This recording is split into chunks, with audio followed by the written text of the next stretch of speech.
Okay, so this video is about the multiplication rule.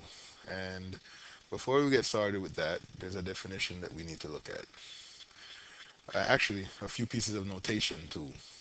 The first is the notation for the multiplication rule, the probability of A and B. This represents the probability of event A happening on the first trial and then event B happening on the second trial. Now, we saw this probability of A and B in the section on the addition rule, but the notation in that section meant something slightly different. In the addition rule section, what we had was this. We had uh, that the probability of A and B, probability of A and B was actually equal to the probability of A and B both happening on the same trial. So this was the probability of A and B both happening on the same trial. Because remember, this was actually the end of a bigger formula where I had the probability of A plus the probability of B, and this was actually how we got the probability of A or B. The probability of A or B. All right. So this was actually the formula we had for calculating the probability of A or B, but this part of that formula had the probability of A and B, but in that case, we were talking about the probability of A and B happening on the same trial, and in this case, in this section for the multiplication rule, what we're looking at is this probability of A and B actually means the probability event A occurs on the first trial and event B occurs on a second trial. So there's a distinction between section 4.3 and section 4.4, the probability of A and B notation. All right, make sure that you look into that. That's also stated in the text. Okay, the next piece of notation I want to look at is the notation for the conditional probability.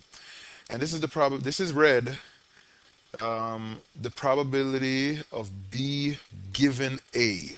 So this is represents the probability of event B occurring after it is already assumed that event A has already occurred. And it's red, like I said, the probability of B happening given that A has already occurred. So that's called the conditional probability. All right. Next thing we want to look at is this definition. This is the definition I was trying to get to earlier. This is the definition of independent events. Now, we had another definition in the addition rule section called mutual exclusivity or disjoint events. Mutual exclusivity and independence are completely different concepts. Statistics students often confuse them, but they're completely different concepts. We look at mutual exclusivity when we're dealing with the or rule, the addition rule. We deal with independence when we're looking at the and rule, the multiplication rule. So let's take a look at this definition. Two events, A and B, are independent if the occurrence of one of them does not affect the probability of the occurrence of the other. So basically, you know that something happens on one trial of an experiment, and if the fact that that thing happened affects the probability of something else happening on the next trial, then those two events are not independent. They are in fact dependent. Okay? So let's take a look and see if we can make any sense of that. So here are two events. Two events. We'll call the event of finding that your cell phone works, we'll call that event A. And the probability that, or sorry, the event of finding that your cell phone works, we'll call event A. And the event that you find that your car starts, we'll call event B. So we're asking a question, are these two events independent? Well, all you have to do is ask, if I find that my cell phone is not working, can I reasonably expect that to change the probability of my car starting? And I don't know about you, but unless you're driving some electric car and your uh, power went out last night, I don't think your cell phone not working affects the probability of your car starting. So I would say here that events A and B are independent. All right. Now, that's a different question than whether A and B are mutually exclusive or not. Because even though they're independent events, you can find that your cell phone is not working and that your car is not starting at the same time. So even though they are independent events, they are in fact not mutually exclusive. Right, here's another example. Randomly selecting a consumer who owns a computer, we'll call that event A.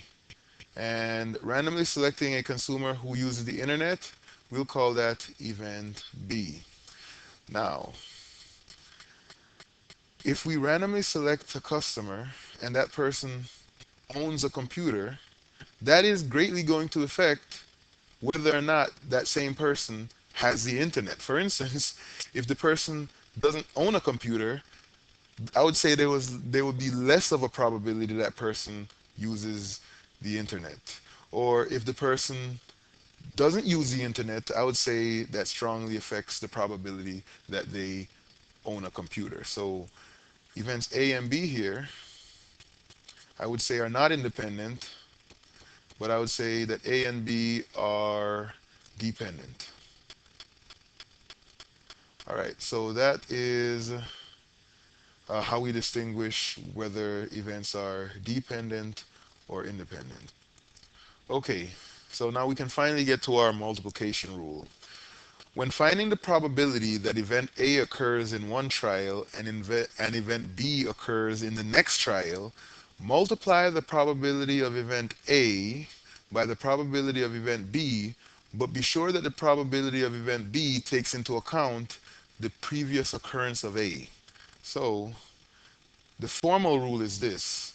It's just that the probability of A and B, that means the probability of A on the first trial and B on the second trial, is equal to the probability of A, that being the first trial, multiplied by the probability of B, given that we have the information that A has already occurred. So but in the case where events A and B are independent of each other, then the probability of B given A is just the probability of B, because the probability of B is unaffected by the fact that A has already occurred. All right, so here is a table or a flowchart that kind of illustrates this for us. And the way this flowchart goes is, well, here's where we start. And we know we're going to use the multiplication rule because we're asked for the probability of event A and event B occurring, one on the first trial, one on the second trial. Then you come down here and say, you have to ask yourself, are these two events independent? If they are independent, you go this way, and it's just multiplication of the two probabilities. Now, if the events are not independent, you go this way, and the second probability becomes a conditional probability because you have to take into consideration the fact that event A has already occurred. So let's put that to practice here. Here is a two-way table that represents blood groups. So across the top, we have blood types O, A, B, and AB. Those are the different blood types. And then we have their RH types. We have RH positive and RH negative. So we have here a list of all the human blood types. O, A, B, and AB, positive and negative. Okay? So what we're going to do is we're going to answer this question. All right. People with blood that is in group AB and type RH. Let's see which people those are. People with blood that is group AB. So that's group AB would be this column right here. And it further goes on to say RH positive. So that would be these four people from this particular data set. So those kind of people are considered to be universal recipients because they can receive blood from anybody. If 3 of the 100 subjects are randomly selected, find the probability that they are all universal recipients. So we want to find the probability that all 3 of these people are universal recipients. So for part A, we're looking at assume that the selections are made with replacement. When you see this phrase with replacement, you can actually pretty much translate that into saying that these two events are independent. And since the events are independent, all we have to do is find the probability that on the first trial, we get somebody that's A, B positive. And on the second trial, we also get somebody that's A, B positive.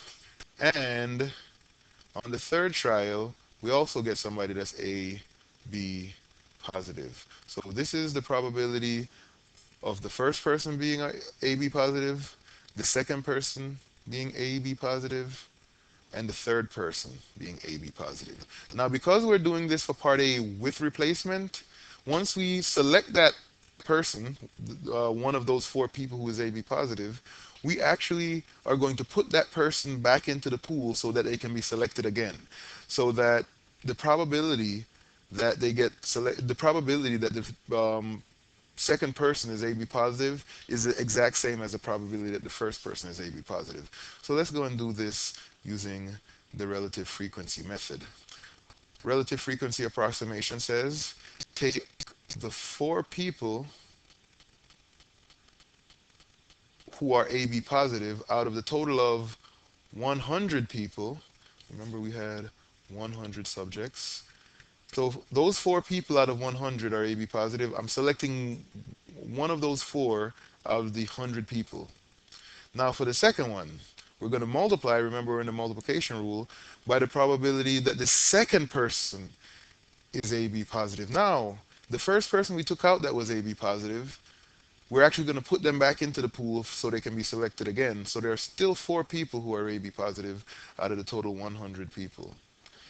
And then lastly, we're going to put that person back in. So on the third trial, we still have four people out of 100 people to choose from to see if they are AB positive or not. So what we have here is this product gives me, for the numerator, 64, 4 times 4 times 4.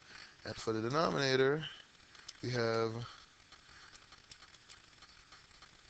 let's see, that would be 6 zeros, a million. So this would be 64 out of 1 million. And 64 in 1 million, if we convert that to a decimal, we get point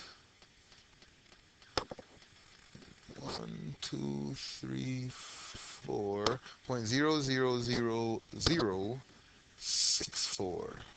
So that would be the probability of selecting four people or three people and all three of them having Rh positive blood type with replacement. Now part B says we need to do the exact same thing but without replacement. Now without replacement might as well translate into dependent events. Okay, so these events are going to be dependent. So when we look at each probability, we're going to have to take into consideration the fact that we've already chosen somebody who is AB positive. So now in this case, the probability of getting AB positive and AB positive and AB positive is going to be slightly different. What's going to happen now is on the first trial, well, on the first trial, we still have those four people to select from out of the total of 100. But on the second trial, since I'm not replacing that person back into the pool to be selected again, there are now only three people who are AB positive, and there are a total of only 99 people because that one person was also taken out of the total 100 people. So we have one less AB positive person to choose from, but we also have one less person to choose from. The next one, the third trial, well, now I've taken two people who are AB positive out of the pool. So the next one will be, there'll only be two for this trial. And And instead of 99, since I've taken two of the 100 out, there are only 98 people that we can choose from. So this probability is going to be different. This one is, the numerator is only going to be 24, and in this case the denominator is going to be 100 times 99 times 98, which is, let's see, 970,200. And let's see what that gives us. That's 24 divided by 970,200, and we get this to be approximately, let's see, we have 1, 2, 3, 4, and then in this case we have 2, 5. So if we do this with replacement, and we can treat the events as independent, there's about a 64 in 1 million chance of getting 3 people who are AB positive. And if we do it without replacement, there's about, let's see, this is about 25 in 100,000 chance of getting somebody who is AB positive. All right, now moving along here. In some specific cases, we can treat dependent events as independent. This is the 5% guideline for cumbersome calculations. Now, if calculations are very cumbersome, this usually happens when we are selecting, let's say, 20 out of 1,000 people, or because you saw the calculation we just did. For each selection, we actually had to make a fraction and then we had to multiply. So if we were selecting 20 people, that would be quite a cumbersome calculation to do. So we can, if the calculations are very cumbersome and if the sample size is no more than 5% of the size of the population, we can treat the selections as being independent even if they are not. So let's take a look at this. A quality control analyst randomly selects 3 different car ignitions. So he selects 3 different car ignition systems from a manufacturing process that has just produced 200 systems, including 5 defects. So we are making a sample of 3 things out of 200. And 3 things out of 200 is approximately 0.015. That's 0.015, which is about 1.5%. So it turns out our sample of 3 things is only 1.5% of the population size, which is well below our 5% guidelines. So even though these events are not going to be independent per se, we can treat them as independent because of this guideline. So let's see, part A. Does this selection process involve independent events? No, because once you take one of the defective ignition systems, it's unlikely that a quality control analyst would throw that defective ignition system back into the batch to be selected again. So it's unreasonable to consider these events as being independent. So that's part A. No, these events are not independent. Part B, what is the probability that all 3 ignition systems are good? Do not treat the events as independent. So let's see. What's the probability that all 3 are good? So this is the probability of a good one. So good. And another good one. And good. And another good one. And good. Well, in order to figure this out, we need to know how many of these ignition systems are good. Well, if 3 of them are bad out of 200, that means that 197 of them are good. All right, so the first trial that we do, we have 197 good ones to choose from out of 200. On the second trial, though, we only have 196 good ones to choose from out of a total of 199, because not only have I taken out one of the good ones, I've also taken out one of the total. And then on the last trial, the third selection, I have 195 good ones to choose from out of a total of 198. So this is going to be the calculations, and this is treating the events as being dependent as they actually.